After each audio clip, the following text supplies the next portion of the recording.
Hi, to change navigation mode on Samsung Galaxy S25, just go in Phone Settings and from here find Display tab.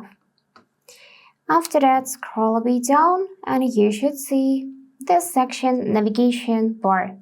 Tap it and you got two options. You can either use buttons like I do, or you can switch to swipe gestures by tapping it. And now you will see just this line on the bottom of the display.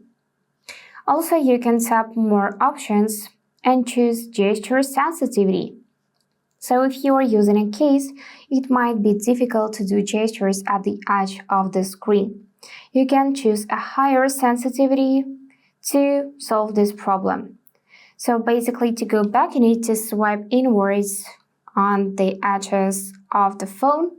To go to home page, swipe up. To open recent, swipe up and hold.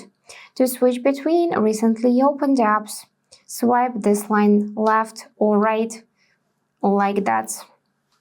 And if you decide to keep buttons, then you can also choose more options and change button order.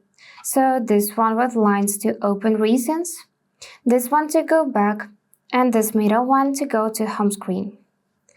And that's all for today. If this video was helpful, please subscribe, like, and comment. And I wish you all the best. Bye bye.